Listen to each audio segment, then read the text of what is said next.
Sud Radio, les clés d'une vie, Jacques Pessis. Les clés d'une vie, celle de mon invité. Une disparition illustre a paradoxalement marqué le début de votre vie. Vous avez quitté la montagne pour atteindre un autre sommet, celui qui vous permet de défendre au plus haut niveau la mémoire du général de Gaulle. Bonjour Hervé Guémard. Bonjour.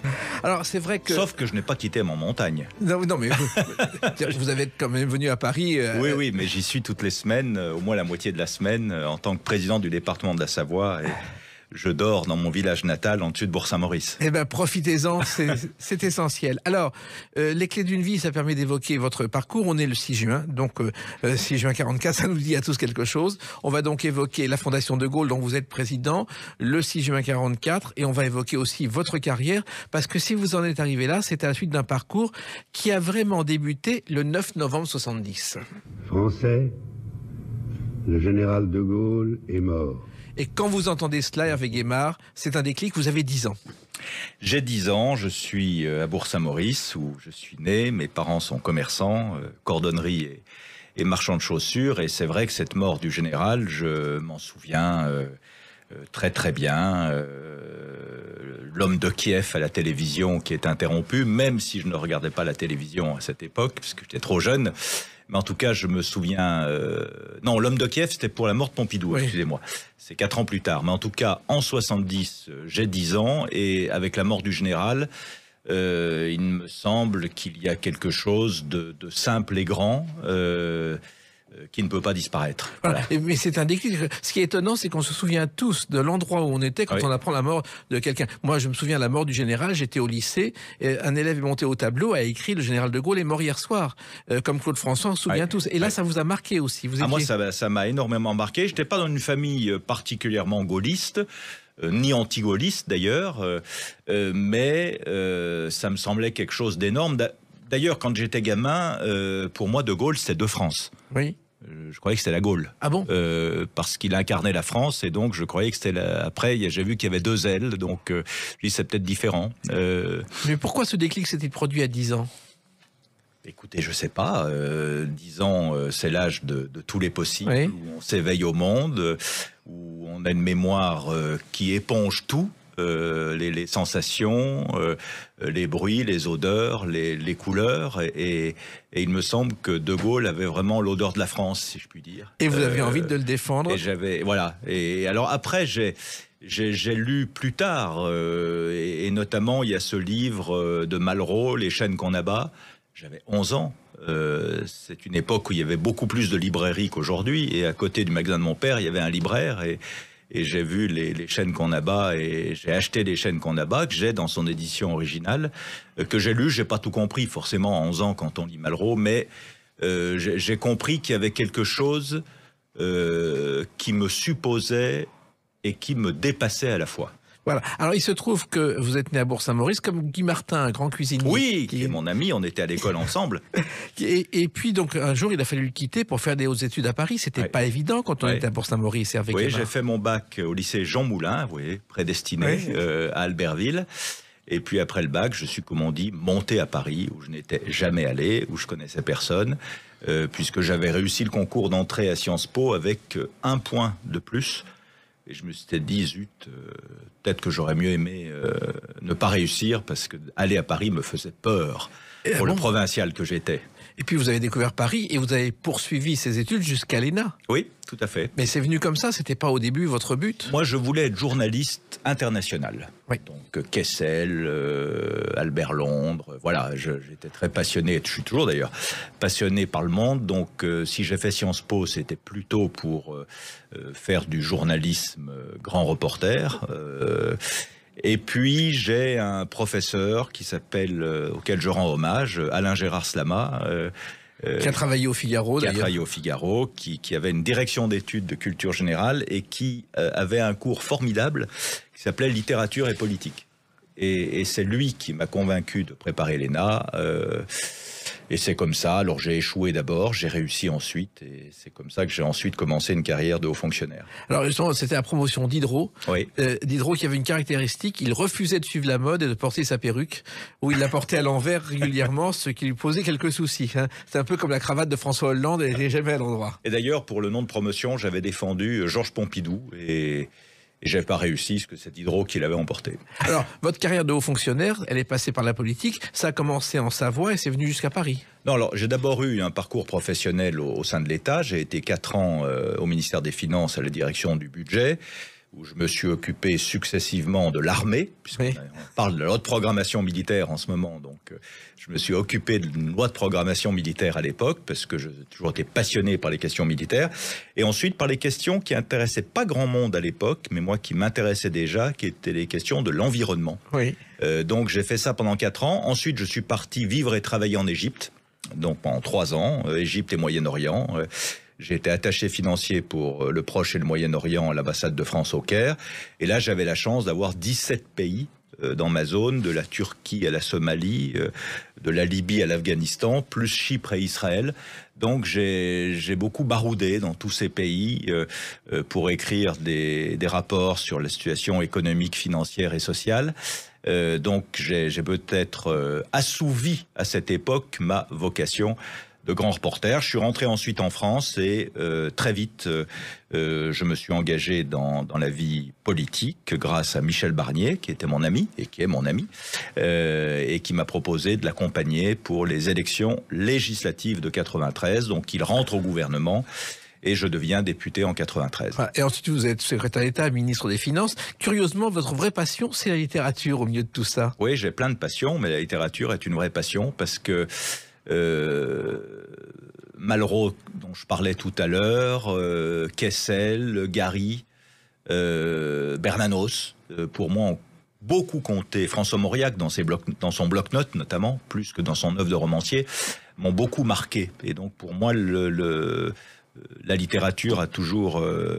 Mais j'aimais pas les auteurs du programme au collège ou au lycée. Enfin, j'étais pas particulièrement bon en français, comme on dit, mais j'aimais beaucoup musarder et gambader avec des auteurs qui n'étaient pas du classique et qui étaient à l'époque du deuxième rayon. Voilà. Et vous avez même écrit un livre, une biographie d'un auteur complètement oublié, même si c'est un génie, c'est Alexandre Vialat. Oui, alors je suis en train d'écrire un livre sur Vialat. Il est écrit quelque part que j'ai publié un livre sur Vialat, mais ce n'est pas le cas. Mais je suis en train de l'écrire, ma vie avec Alexandre Vialat, qui pour moi a beaucoup compté aussi. Pourquoi ? Et qui est un immense écrivain. D'abord parce que c'est un immense styliste et qu'il parle français et qu'il écrit français et qui a un humour, mais derrière l'humour, il y a toujours des larmes, un chagrin, un voile qui passe. Et quand j'ai découvert sa vie, j'ai été encore plus attaché à cet homme puisque il s'est effondré psychologiquement au moment de la défaite de 1940. Il était 2e classe dans l'armée française. Il a été interné dans un asile psychiatrique. Il en est sorti. Il a encore vécu 30 ans. Et pendant ces 30 ans, il a produit le plus gros de son œuvre. Et je trouve que c'est une belle leçon d'espérance, qu'il faut jamais désespérer de rien. Il écrivait dans la rue du Tiercé, le courrier des messageries maritimes, et un courrier des lecteurs qu'il écrivait lui-même. Oui, d'ailleurs. tout à fait, il faisait tout.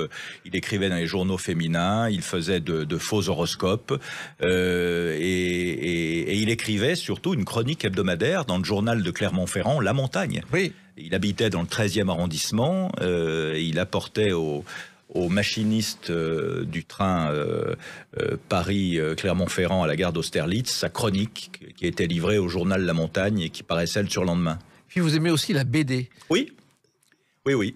Là aussi, on était 4-5 copains à l'école primaire, puis au collège. Donc, il y en a un qui était le fils de l'instituteur communiste, donc qui lisait Pif. Moi, j'achetais Spirou, mon cousin Tintin, un autre Pilote, et on se passait tous ces hebdos. Donc fin des années 60, début des années 70. Et puis, on a vécu aussi toute cette efflorescence de la nouvelle BD après mai 68, L'écho des savanes, Charlie Mensuel. Voilà, donc à la fois BD belge, franco-belge, oui.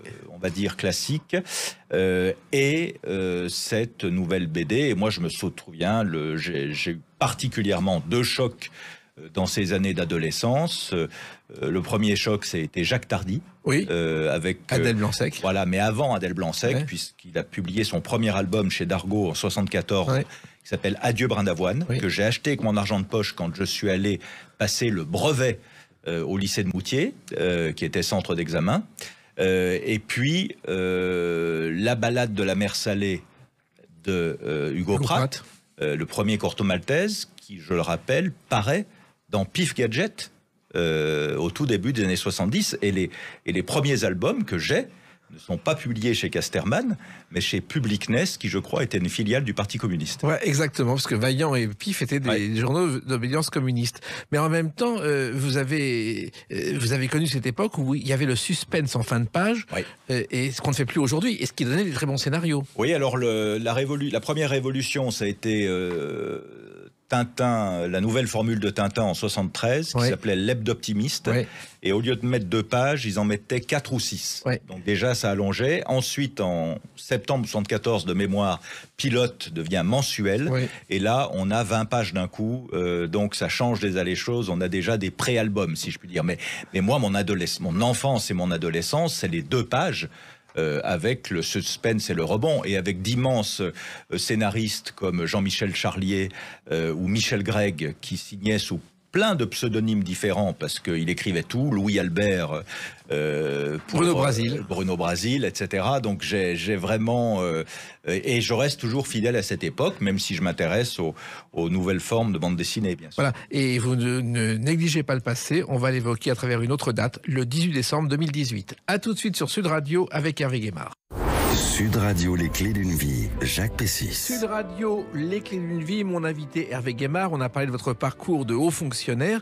Mais si vous êtes là aujourd'hui, le 6 juin 2023, c'est parce que nous sommes vraiment une date clé de notre histoire et que le 18 décembre 2018, on vous a appelé Monsieur le Président à la Fondation de Gaulle. Oui, pour moi, ça a été très émouvant, puisque quand je suis arrivé à Paris à 17 ans, une de mes premières visites, c'était pour aller au musée de l'Ordre de la Libération, puisqu'il y avait précisément une exposition sur Malraux. Et puis, je suis passé au 5 rue de Solferino, puisque j'ai été abonné depuis l'âge de 12 ans à la revue trimestrielle de ce qui était à l'époque l'Institut Charles de Gaulle, et cette revue qui existe toujours s'appelle Espoir. Il se trouve que le 5 rue de Solferino, c'était les bureaux de Gaulle après la guerre. Oui, c'est ça, en 47, une dame qui habitait là a mis à disposition de Gaulle et du RPF cet hôtel particulier, qui a été racheté ensuite par souscription au début des années 60 et qui est devenu le siège de l'Institut, puis de la Fondation de Gaulle à partir de 71. Et donc vous êtes rentré petit à petit dans cette Fondation de Gaulle, oui. Comment ça s'est passé? J'ai été d'abord abonné à la revue, ensuite on m'a demandé d'être membre du conseil d'administration, ce que j'ai accepté.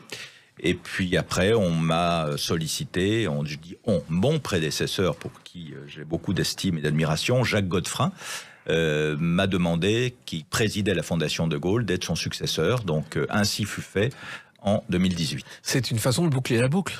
Oui, tout à fait. Et c'est très émouvant parce que, d'abord, ce monument est classé monument historique. Il y a le bureau du général de Gaulle que j'invite les auditeurs à visiter, qui n'a pas changé depuis que de Gaulle l'a quitté pour devenir, en début juin 58, le dernier Premier ministre de la 4e République. Donc, dans ce bureau modeste, une salle à manger transformée à la va-vite en bureau, on sent le général, si je puis dire. Donc ça, c'est pour l'aspect émouvant. Mais pour le reste, c'est une maison formidable, avec un personnel extrêmement dévoué, et qui fait beaucoup de choses, de la recherche historique, de la pédagogie avec l'éducation nationale, notamment pour transmettre ce message gaullien. Et puis nous avons les lieux de mémoire, donc la rue de Solferino dont j'ai parlé, avec le musée de l'armée. Nous avons l'historial Charles de Gaulle aux Invalides, au sous-sol. Colombet, bien sûr. Nous sommes propriétaires de la Croix. Et pour le compte de la famille de Gaulle, qui est propriétaire, nous faisons visiter la Boisserie. Et puis, en partenariat étroit avec le Conseil général du Nord, nous avons la maison natale à Lille, qui est très visitée. Et puis, enfin, un dernier aspect, c'est l'international, puisque de Gaulle a une image encore très importante à l'international. En 2020, on a fait un colloque à Brazzaville pour Brazzaville, capitale de la France libre. Brazzaville, de la conférence de Brazzaville qui donne le la de la décolonisation en 44. Brazzaville 58, où De Gaulle fait un discours mémorable également pour la décolonisation. Nous étions en Israël il n'y a pas si longtemps pour un colloque sur De Gaulle, Israël et les Juifs. Là, j'ai encore été récemment saisi par notre ambassadeur au Vanuatu, dans le Pacifique, les ex-Nouvelles Hébrides, pour une exposition sur De Gaulle et les Nouvelles Hébrides. Bref, on a une activité internationale extrêmement dense aussi. Alors, il se trouve que cette fondation était un institut au départ, voulu par le général de Gaulle lui-même, Hervé Guémard. Oui, c'est-à-dire que ses collaborateurs sont allés le voir après son départ du pouvoir et lui ont dit est-ce que vous seriez d'accord pour créer un institut qui fasse de la recherche historique, qui classe et trie les archives, qui interroge les témoins encore vivants de cette épopée qui n'est pas seulement De Gaulle, c'est une traversée du siècle, en quelque sorte. Et il a donné son accord. Il a donné son accord et il a désigné le premier président, que fut André Malraux, mais il n'a pas eu le temps de voir naître cet institut, puisqu'il est mort entre-temps le 9 novembre 70. Et il se trouve que Pierre Lefranc, lui qui était un résistant de la première heure, qui a été auprès de Gaulle pendant la guerre, il est arrivé en 43 après beaucoup de péripéties. Oui, il était l'organisateur de la manifestation des étudiants du 11 novembre 40. Exactement. Hein. Et oui. Quand il est arrivé à Londres, De Gaulle l'a accueilli en lui disant vous en avez mis du temps à venir, il nous reste beaucoup à faire. Oui, c'est exactement ça, oui. Et donc, lui a créé la fondation. Et cette fondation, il y a une chose extraordinaire. Moi, je me souviens avoir vu la bibliothèque de la Fondation de Gaulle qui est exceptionnelle. Oui, oui. Alors, on a une bibliothèque qui couvre tout le champ gaullien et donc l'histoire du XXe siècle. Et puis, on a aussi une partie des livres qui ont été envoyés à De Gaulle par leurs auteurs, qui sont dédicacés. Notamment, on a un livre de Paul Reynaud de 1937 qui s'appelle « Le problème militaire français ». C'est la première fois que je vois un auteur rendre hommage à son nègre. Parce que la dédicace de Reynaud, c'est au colonel de Gaulle à qui ce livre doit tout ou doit tant. On ne sait pas si c'est un O ou un A. Donc, tout est dit. Ben Gourion envoie en 60 à De Gaulle les mémoires de guerre, 3 volumes tricolores édités en hébreu en Israël, avec une dédicace extrêmement touchante. Des écrivains comme Daniel Boulanger, par exemple, ou Madame Simone, qui sont un peu oubliés aujourd'hui, envoyaient tous leurs livres à De Gaulle. Bien sûr. Dédicacés. Donc c'est absolument formidable. Alors, la bibliothèque de Colombey est irremplaçable, mais nous avons aussi à Paris une partie des livres adressés à De Gaulle par les auteurs, et ils répondaient à tout le monde. Par exemple, on a le premier livre de Jean-Noël Jeannet qui s'appelle Le riz et le rouge, que Jean-Noël avait envoyé au général qui était encore président de la République.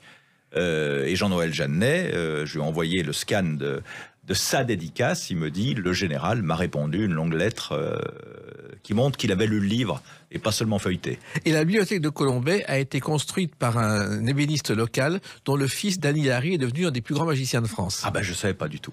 Alors il se trouve aussi que De Gaulle a touché beaucoup de gens et il a été imité au départ par quelqu'un devenu très célèbre. Compte tenu de toutes les données. Henri Tizot, l'autocirculation. Alors c'est vrai qu'à l'époque on parlait de qui vous savez, on n'osait pas parler de Gaulle, Hervé Guémard. C'était extraordinaire. D'ailleurs, Lefranc a appelé un de ses livres « Avec qui vous savez ». Voilà, exactement. Et c'est vrai que c'était le premier imitateur du général de Gaulle, parce qu'à l'époque, on n'imitait pas les hommes politiques. C'est vrai que ça se faisait pas. C'était rare à l'époque. Et De Gaulle, qui avait de l'humour, avait répondu « Ah, le deuxième disque a moins bien marché, donc ça veut dire que ma cote risque d'être en baisse. » C'est vrai qu'on a peu parlé de l'humour du général, mais il en avait beaucoup, Hervé Guémard. Oui, il y a, je crois, Ernest Mignon qui avait écrit là, il y a quelques années, enfin il y a quelques décennies, un petit livre paru au livre de poche qui s'appelait Les mots du général. Alors, il y en a sans doute qui sont vrais, d'autres qui sont apocryphes, mais c'est comme pour Churchill. En quelque sorte, on prête qu'aux riches. Mais c'est vrai c'est un homme qui avait beaucoup d'humour parce qu'il avait une très profonde culture. Il connaissait l'âme humaine. Et il était souvent bienveillant d'ailleurs, parce que son humour n'était pas forcément féroce. Et un jour, on lui demande son point de vue sur une question, il répond « le plus élevé, c'est le moins encombré ». Voilà, exactement. D'ailleurs, vous avez préfacé vous-même des rééditions de livres du général de Gaulle, Hervé Oui, Guimard. parce que les livres d'avant-guerre étaient un peu tombés dans l'oubli. Et sans le doigt à l'éditeur, au grand éditeur qui est Benoît Hiver, le patron de Perrin, qui a voulu rééditer tous les livres d'avant-guerre. D'ailleurs, il y en a un qui sort cette semaine en réédition de poche, qui est le premier livre du général de Gaulle, qui s'appelle La discorde chez l'ennemi, qui est incroyable, que je vous conseille de lire, qui est une analyse des causes de la défaite allemande de 1918. Alors, c'est un historien né, mais il en tire des vérités éternelles, du style l'Empire allemand est mort de son défaut d'unité. Donc l'unité nationale, l'unité d'un homme est quelque chose de majeur. Deuxième précepte, si je puis dire, les militaires doivent obéir au pouvoir politique et pas l'inverse.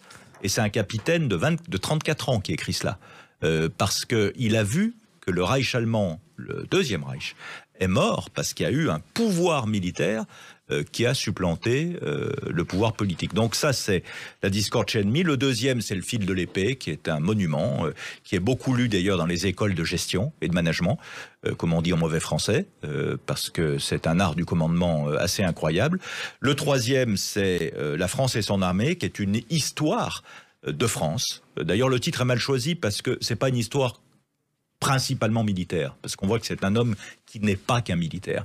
Et puis enfin, évidemment, Vers l'armée de métier, qui est ce petit livre prémonitoire où il écrit la feuille de route de ce que devrait être l'armée française pour 1940, ce qu'elle n'a pas été et ce qui a causé la défaite. Justement, on va en parler à travers une date illustre, le 18 juin 1940. À tout de suite sur Sud Radio avec Hervé Guimard. Sud Radio, les clés d'une vie, Jacques Pessis. Sud Radio, les clés d'une vie, mon invité Hervé Guimard, président de la Fondation Charles de Gaulle, 6 juin 44, 6 juin 2023, aujourd'hui. Et puis, tout a commencé, vous l'avez dit, le 10 juin 40, par cet appel. J'invite tous les Français qui veulent rester libres à m'écouter et à me L'appel du suivre. général de Gaulle, d'ailleurs, l'original a été perdu puisqu'il l'a enregistré, je crois, dans un studio à 18h à Londres. Personne ne le connaissait. Il y a après une feuille qui s'est remarquée, pas de cachet, et il a dû le réenregistrer le lendemain, je crois. Oui, c'est ça, le disque a été réutilisé pour autre chose. C'est extraordinaire. Ce que l'on a entendu, c'est l'appel du 22, Voilà. qui est un appel du 18 juin, un peu modifié, mais qui a la même inspiration, et qui est absolument... qui n'est pas lyrique, d'ailleurs. Il est implacable. Et c'est ça qui est incroyable, l'honneur, le bon sens, l'intérêt supérieur de la patrie. Et d'ailleurs, quelques temps après l'appel du 18 juin, il reçoit Maurice Schumann qui arrive à Londres et lui dit, la guerre est déjà gagnée, maintenant c'est plus qu'une question de temps, tôt ou tard, les Allemands et les Soviétiques entreront en conflit, tôt ou tard les Américains rentreront dans la danse. Donc cette guerre est déjà gagnée. Voilà, c'est quand même assez incroyable. Et d'autant plus incroyable qu'à l'époque, personne ne pensait que la guerre serait aussi longue. Non, bien sûr que non, parce que comme le mettaient les Allemands sur le fronton de l'Assemblée nationale, sur la colonnade de l'Assemblée nationale, l'Allemagne gagne sur tous les fronts. Et les Japonais aussi. Et il ne faut pas oublier un autre texte que je trouve bouleversant de Gaulle, qui est son message de Noël aux enfants de France, de décembre 41, où il dit « Mes chers enfants de France, vous avez faim parce que l'ennemi mange notre pain et notre viande, etc. Vous avez froid, etc., etc. Vous souffrez parce que l'on vous dit et vous fait dire que vous êtes les fils et les filles de vaincus. Moi, général de Gaulle, je vous annonce une visite. Vous allez recevoir la visite de la victoire. Ah, comme elle sera belle, vous verrez. Décembre 41. Je veux dire, les Allemands sont aux portes de Moscou.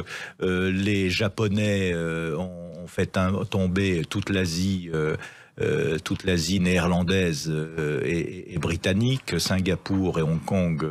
Je crois qu'Hong Kong est déjà tombé. Singapour tombera bientôt. Enfin, et il a cette espérance chevillée au corps. Donc et d'ailleurs, Bernanos, qui est au Brésil, écrit un texte bouleversant sur le 18 juin. Il dit, en gros, ce général, je ne sais pas qui c'est. mais d'un geste et d'un seul, il a relevé le gant. Ne refusez pas l'histoire de France. Ce qui est étonnant, c'est quand il arrive en 40, personne connaît le général de Gaulle. Il s'installe dans un petit bureau avec son aide de camp Geoffroy Choron-Courcelles, qui est l'oncle de Bernadette Chirac, je crois. Et petit à petit, on va le connaître, mais à l'époque, les résistants n'existent pas. Et sa secrétaire qui tape, Elisabeth de Miribel. Et nous avons, à la Fondation de Gaulle, Saint-Crut-Solferino, la machine à écrire sur laquelle a été tapé l'appel du 18 juin. Alors, il se trouve qu'il va voir Churchill pour lui demander un quart d'heure à la radio, parce que déjà dans son premier livre, Au fil de l'épée, De Gaulle avait prévu, Hervé Guémard, que la radio était une arme de combat. Oui, bien sûr. C'est-à-dire que il y a dans ces livres de l'entre-deux-guerres des développements prémonitoires sur ce qu'on appelle maintenant les masses médias, et sur la mondialisation. Et un peu comme Bernanos, d'ailleurs, au même moment dans la France contre, c'est plus tard la France contre les robots, mais il décrit la mondialisation sans l'appeler ainsi, en disant il y a une uniformisation des comportements, de la manière de s'habiller, et donc avec les nouveaux moyens de communication, et ça il l'a compris très bien. Et d'ailleurs, le poids qu'il accordait à la radio est illustré par mai 68, parce que son allocution de mai 68, qui renverse le cours des événements, n'est pas télévisée. Exactement. Elle est seulement radiodiffusée. Alors, il se trouve que le 19 juin 40, il va voir Churchill qui lui accorde justement un quart d'heure de radio à la BBC, et que petit à petit, les Français parlent au français. Ça se construit entre cette date-là et le mois de septembre. C'est vraiment tout petit au départ et ça intéresse personne. Ah, c'est une épopée incroyable, parce qu'on a des hommes de radio de grand talent. Pierre Dac les rejoindra ensuite. D'ailleurs, tout ça a été édité depuis, dans un beau volume de la collection Omnibus. Exactement. C'est assez formidable de voir combien ces Français libres qui étaient derrière le micro ont été créatifs. Et puis, il y a évidemment la voix de Maurice Schumann et ses éditoriaux qui sont tout à fait formidables. Il se trouve que De Gaulle a parlé 67 fois à la radio, que Maurice Schumann faisait la voix de la France juste avant les Français parlent au français, qui a été dirigé par un comédien, par un metteur en scène qui s'appelait Michel Saint-Denis, qui est devenu Jacques Duchesne, et qui a formé des gens à la radio, parce que c'était pas des hommes de radio au départ. Bien sûr. Et puis, il y a eu aussi un aspect peu connu, puisque je parlais du Congo tout à l'heure, Radio Brazzaville. Puisque à Radio Londres, il pouvait être censuré, toujours. Tandis que Radio Brazzaville, non. Et quand l'Afrique équatoriale rejoint la France libre dès le mois de septembre 1940, tout de suite, De Gaulle voit l'importance de ce poste émetteur, sauf qu'il n'est pas assez puissant. Et donc, il y a une souscription aux États-Unis des comités France Forever pour acheter un émetteur plus puissant. Et il faut réunir l'argent, que l'émetteur soit construit. Je crois qu'il faut 2 ans pour que cet émetteur, qui peut à l'époque, en onde moyenne ou courte, je ne sais pas, inonder le monde entier, soit installé à Brazzaville. Et dès lors, De Gaulle n'est plus dépendant des Britanniques, qui ne peuvent plus le censurer. Parce qu'il faut savoir quand même que la première mouture de l'appel du 18 juin a été un peu amodiée. Parce que une grande partie du gouvernement britannique à l'époque ne voulait pas se mettre mal avec Pétain. Il se trouve aussi qu'il y avait un technicien, un représentant de la BBC qui écoutait les enregistrements des Français parlent au français. Il avait un petit bouton, et si jamais ça ne collait pas, il appuyait sur le bouton pour couper l'antenne. C'est assez extraordinaire. Oui. Et puis il y a quand même Radio Londres, effectivement, qui est contre Radio Paris, avec un générique qui a marqué l'histoire.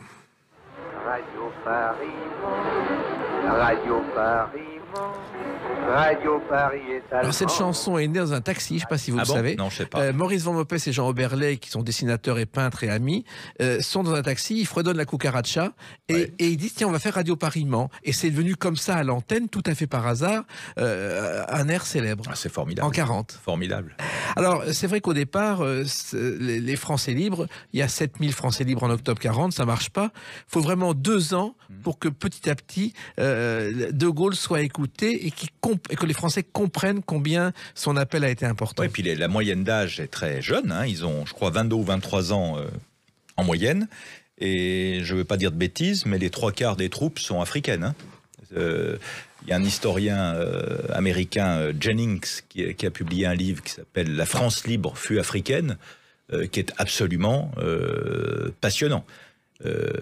Africaine et pacifique, puisque à Bir Hakeim, je crois que le tiers de l'effectif, c'était le bataillon du Pacifique, du capitaine Broche ou commandant Broche à l'époque, qui venait de Nouméa, de Tahiti et de Nouvelles-Hébrides, puisque c'est les premiers territoires à avoir allié la France libre.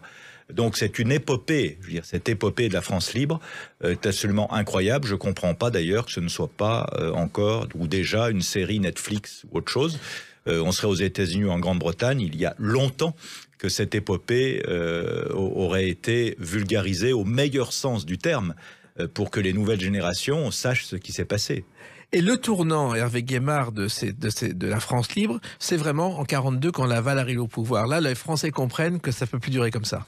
Oui, je souhaite la victoire de l'Allemagne, de Pierre Laval. Le service du travail obligatoire alimente évidemment les réseaux de la résistance intérieure. Donc il y en a une partie qui reste dans la résistance intérieure et d'autres qui regagnent la France libre en passant par l'Espagne où ils sont détenus dans plusieurs camps, dont un célèbre, le camp de Miranda. Ensuite, ils s'évadent. En général, les Espagnols ferment les yeux.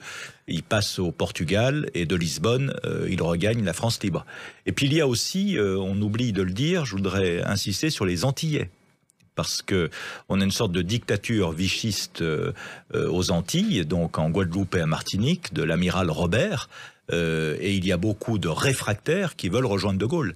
Et donc, ils partent comme des boat people pour aller sur l'île de la Dominique, qui est entre la Guadeloupe et la Martinique, qui est britannique à l'époque. De Gaulle a d'ailleurs missionné un ambassadeur, Opnaud, qui est là pour les accueillir. Et après, ces Antillais vont être formés aux États-Unis au combat. Et ensuite, ils traversent l'Atlantique et ils se comporteront de manière très valeureuse. C'est pour ça que j'en parle, parce qu'on n'en parle jamais.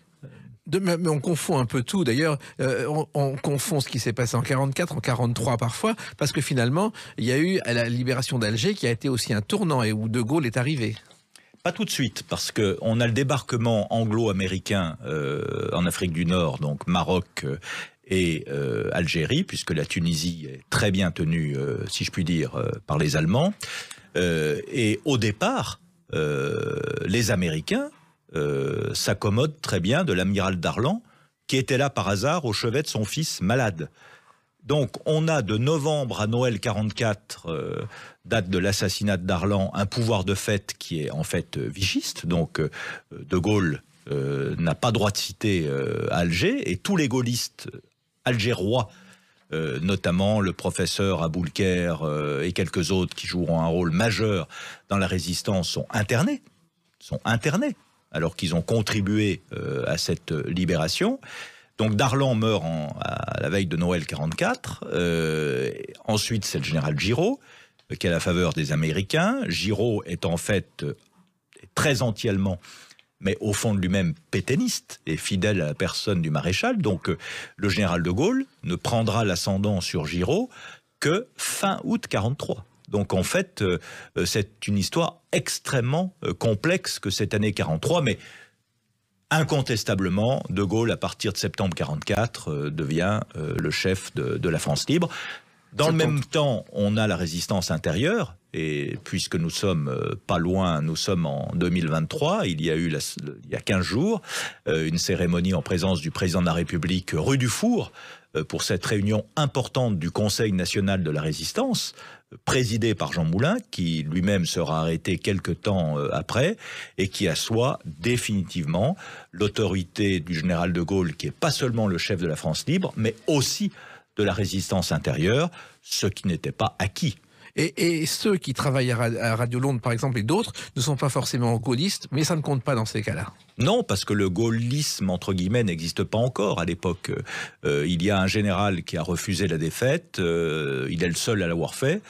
Je vous rappelle d'ailleurs qu'au départ, il s'est mis aux ordres de gradés plus élevés que lui, notamment le résident général à Rabat, au Maroc, qui a refusé d'entrer dans la guerre. Donc si De Gaulle a été De Gaulle, c'est malgré lui. Exactement, et on ne le regrette pas aujourd'hui, on ne le regrettera sans doute jamais. Oui, oui. Et bien justement, ce jour J, on va l'évoquer à travers la date historique du 6 juin 44, ou plutôt du 6 juin 2023. A tout de suite sur Sud Radio avec Hervé Guémard. Sud Radio, les clés d'une vie, Jacques Pessis. Sud Radio, les clés d'une vie, mon invité Hervé Guémard, président de la Fondation Charles de Gaulle. Et puis, on a évoqué le 18 juin 40, on arrive au 6 juin 44, puis au 6 juin 2023, 79e anniversaire célébré comme tous les précédents. Mais en même temps, ce 6 juin, il est arrivé après plusieurs étapes. Je crois que ça a commencé le 1er juin avec des messages d'alerte. Oui, parce qu'il fallait mobiliser les réseaux, mais ceci étant, De Gaulle, pas plus que les Français libres, n'était dans la confidence. C'est ça qui est extraordinaire. De la date du débarquement. Hein. De Gaulle début juin d'ailleurs à Alger. On lui dit qu'il faut venir à Londres, donc il arrive, je crois, le 5 de mémoire. Là, il a une altercation avec Eisenhower, avec lequel pourtant il s'entend assez bien, parce qu'Eisenhower lui montre un texte qui sera parachuté par les avions pour que les Français le lisent. Et Eisenhower fait comme si le texte n'était pas prêt, alors qu'il est déjà imprimé. Et De Gaulle, grand prince, quand finalement, après un jour de retard, le débarquement est décidé, le 6 juin, il a cette allocution incroyable, la bataille suprême est engagée, c'est la bataille de France, c'est la bataille de la France. La bataille suprême est engagée. Après tant de combats, de fureur, de douleur, voici venu le choc décisif.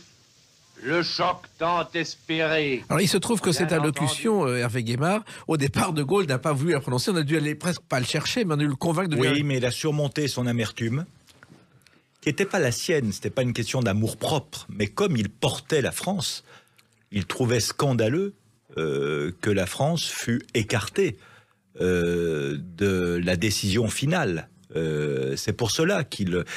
C'est ce qu'il a dit un jour, s'il n'avait pas été intraitable, il n'aurait pas existé. C'était un peu la dissuasion du faible au fort, si je puis dire. Mais il n'empêche qu'il a ravalé son amertume et il a fait cette admirable allocution d'entendre le début, très émouvant. Et d'ailleurs, au moment de l'entendre, il paraît que Churchill a été extrêmement ému. Oui. C'est ce qu'on racontait de Churchill. Oui. Churchill n'était pas facile à émouvoir, mais ce jour-là, il a craqué. Oui. Et c'est vrai qu'ils se sont entendus tous les deux, malgré tous les pièges. Churchill était le premier à soutenir De Gaulle et la France libre. Alors, ces messages codés, justement, ça a marqué l'histoire. Les Français parlent aux Français. Les sanglots longs des violons de l'automne. Message historique, puisque c'est celui qui annonce, en fait, pas le débarquement, il annonce justement une opération militaire. Tout à fait.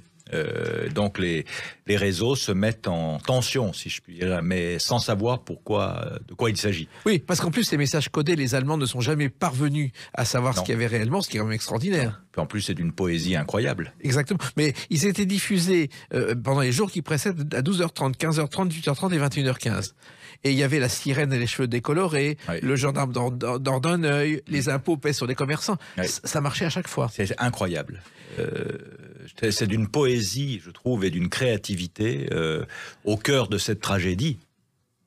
C'est ça qui était incroyable. Alors, on raconte que les premiers messages codés, en fait, c'est un ingénieur, Georges Béguet, qui a été parachuté sur Nantes en mai 41, qui cherchait à parler à Londres, qui a envoyé des messages codés au départ, ce qui n'était pas évident, sous le pseudonyme de Georges Noble. Et c'est comme ça que les messages ont commencé. Je ne savais pas du tout. Voilà. Et petit à petit, on a développé le système avec des codes qui ont miraculeusement résisté aux Allemands. On ne sait pas pourquoi ni comment. Ça, c'est un miracle, surtout qu'au même moment, grâce aux Polonais, on arrivait à déchiffrer le code allemand Enigma. Alors, il se trouve que le débarquement a été, à l'insu de Gaulle, organisé pendant des mois. Il a fallu trouver le lieu idéal et la date idéale. Oui, et des opérations d'intoxication. D'ailleurs, Larry Collins a fait un beau livre qui s'appelle Fortitude, je crois. Tout à fait. Pour faire croire à Hitler que le débarquement aurait lieu dans le Pas-de-Calais et pas en Normandie, ce qui eût été d'ailleurs plus rationnel. D'ailleurs, il n'a pas cru, malgré les espions allemands qui lui disaient le débarquement aura lieu en Normandie, il n'y a pas cru de Hitler. Non, il n'y a pas cru. De la même façon, Hitler a parfois des réactions inexplicables, comme à Dunkerque en 1940, de donner l'ordre d'arrêt aux troupes blindées allemandes. Et quand le 6 juin, le débarquement a commencé, on ne l'a pas réveillé, Hitler, pour lui dire que le débarquement avait commencé. Non, parce qu'on avait peur sans doute de son ire. Et surtout, il y a eu de ce fait une très grande désorganisation du côté du commandement allemand. Et surtout que tout avait été prévu. Maurice Schumann, qui faisait son éditorial tous les soirs, avait enregistré plusieurs jours à l'avance pour aller sur le front. Tout à fait. Et il a débarqué, il a été parachuté en Normandie. Et là où l'histoire, se concrétise une fois de plus, c'est quand De Gaulle, pour la première fois, remet les pieds sur le sol de France à Courseulles. Et qu'il a nommé un sous-préfet à Bayeux. Et là, les gens l'acclament. Et les Américains comprennent qu'ils sont obligés de composer avec lui, parce que les Américains avaient préparé un statut pour la France libérée identique à celui de la Sicile, avec l'AMGOT, gouvernement militaire allié des territoires occupés, avec une monnaie de singe. Il y avait des dollars français qui avaient été imprimés et qui commençaient d'être diffusés. Et donc, l'arrivée de Gaulle à Courseulles montre qu'il est légitime, puisque la foule l'acclame. Et c'est là que je pense, les historiens pensent, que Eisenhower a joué un rôle très important. C'est-à-dire auprès de Roosevelt. Parce que Eisenhower, malgré leurs différends quelques jours avant, au moment de la date du débarquement, a très vite compris qui De Gaulle était. D'ailleurs, Eisenhower connaissait la France, puisqu'il avait été attaché militaire à Paris au début des années 30. Donc il connaissait la France, il appréciait De Gaulle, et donc il a joué un rôle majeur. En juillet-août 1944, août c'est la libération de Paris, et c'est lui qui outrepasse presque les ordres de Roosevelt en permettant à la 2e DB de Leclerc de foncer sur Paris. Et c'est pour ça d'ailleurs qu'ils n'auront pas été présidents longtemps ensemble, De Gaulle et Eisenhower. Mais ils se retrouvent fin 58, 59, c'est le début du mandat de Gaulle et la fin du mandat d'Eisenhower comme président des États-Unis. Donc le parcours croisé de ces deux hommes est extrêmement intéressant. D'ailleurs, nous avons fait à la Fondation De Gaulle, avec nos partenaires américains, une très belle exposition croisée de Gaulle et Eisenhower. Et c'est vrai que De Gaulle ne se rendait peut-être mesuré, mais ne mesurait peut-être pas tout ce que les Américains préparaient contre lui après le 6 juin 1944. Je pense qu'il était comme assez vacciné, parce que à Alger, il préfère l'amiral Darlan, qui est le pire collaborateur qui a été, par les protocoles de Paris de février 41, il lâche tout aux Allemands. Donc c'est un traître absolu, Darlan. Donc les Américains jouent la carte Darlan. Ensuite, ils jouent la carte Giraud, c'est ce qu'ils appelaient les expédients provisoires. Donc je pense que De Gaulle avait une totale lucidité. Roosevelt le détestait. D'ailleurs, la pendule de Roosevelt, si je puis dire, était remontée par une partie de l'émigration française aux États-Unis qui était anti-gaulliste, avec des hommes comme Saint John Perse, Alexis Léger, le poète diplomate, Pierre Cotte et quelques autres. Donc je pense que De Gaulle était très lucide. Alors, entre le débarquement du 6 juin et la libération de Paris, il va en Amérique du Nord, Canada et États-Unis. Et là, il rencontre Roosevelt. Et Roosevelt est bien obligé de se rendre compte que cet homme dont il rigole un peu en disant il se prend pour Jeanne d'Arc. Il faut savoir que Roosevelt est très anti-français et très anti-colonialiste. Enfin, sauf quand c'est les États-Unis qui colonisent de manière différente, bien sûr, comme toujours les Américains. Mais il est très anti-colonialiste et donc il n'aime pas De Gaulle, mais il le reçoit bien. Et il se rend compte que c'est la voie de la France. Mais il n'empêche que le gouvernement provisoire de la République française ne sera reconnu par les Américains qu'en octobre 44. Donc ils ont reconnu Vichy jusqu'en octobre 44. Oui.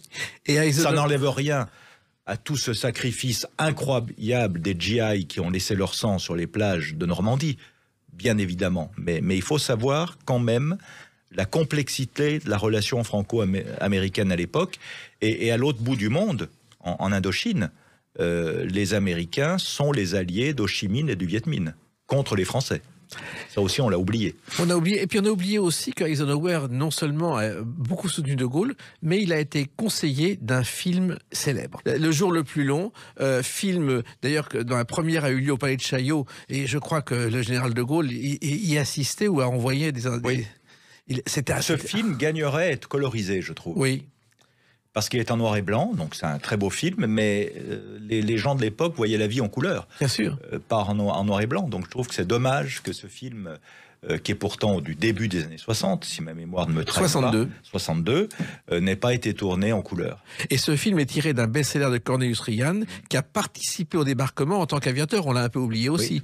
Oui, et ce film, ça a été un événement en France, que toutes les stars avaient participé à cette histoire. C'est vrai qu'avec Le jour le plus long et Paris brûle-t-il en 64, je crois, on a deux films assez remarquables sur cette première guerre mondiale. Sur cette deuxième guerre mondiale, oui. Et puis il y a un film qu'il ne faut pas oublier, c'est Il faut sauver le soldat Ryan de Spielberg en 98, qui est aussi un film lié à cette époque. Oui, tout à fait. Finalement, les Américains, avec le recul, ont gardé une émotion par rapport à cette époque, Hervé Guémard. Évidemment, puisque c'est pour les États-Unis, quand même, vu le nombre de GI qui sont morts sur les plages de Normandie, c'est ce que chantait Michel Sardou dans Si les Ricains n'étaient pas là. C'est, je crois, une chanson de 73. C'est exactement. Bien sûr que pour eux, c'est un acte fondateur. Alors, ce film, Il faut sauver le soldat Ryan, c'était avec Matt Damon, qui jouait le soldat Ryan, mais tous les autres acteurs ont subi un entraînement intensif comme s'ils devaient participer au débarquement. Ah bah ça, c'est le professionnalisme américain. Alors aujourd'hui, c'est 79 ans, 80 ans l'année prochaine. Le débarquement continue à être célébré. Il en sera toujours ainsi, Hervé Guémard. Oui, et puis il y a ce mémorial de Caen qui est formidable, qui permet de vivre cet événement majeur de l'histoire de la Seconde Guerre mondiale, qui est la victoire de la liberté sur la tyrannie. Et aujourd'hui, dans les écoles primaires, on commence à apprendre les bases de la Seconde Guerre mondiale. Oui. C'est une nouveauté. Oui, parce que l'éducation nationale a toujours eu de la réticence à parler trop rapidement après qu'il se soit passé des événements historiques. Par exemple, moi je suis né en 1960, on ne m'a jamais parlé de la guerre d'Indochine, de la guerre d'Algérie, ou même de la guerre froide à l'école. C'est après dans l'enseignement supérieur ou parce que je m'y intéressais. Donc je pense qu'il est bon que l'on puisse avoir, et d'ailleurs maintenant c'est de l'histoire ancienne. C'est plus de l'histoire immédiate comme c'était le cas auparavant. Mais c'est aussi la mission de la Fondation de Gaulle, que vous précisez, de défendre ça. Oui, parce que nous avons un partenariat remarquable avec l'Éducation nationale. Nous avons une enseignante d'histoire à temps plein à la Fondation qui s'occupe de ces programmes pédagogiques. Et je peux vous dire que quand on emmène des collégiens à Saint-Creux-de-Solferino, à Colombey ou à l'historial Charles de Gaulle au musée de l'Armée, ils ont une conscience historique qui est en train de se former, et ça, c'est formidable. Eh bien, continuez comme ça, Hervé Guémard, défendez notre mémoire, notre pays, et avec la passion qui vous anime. Merci. Les clés d'une vie, c'est terminé pour aujourd'hui. On se retrouve bientôt. Restez fidèles à l'écoute de Sud Radio. Merci.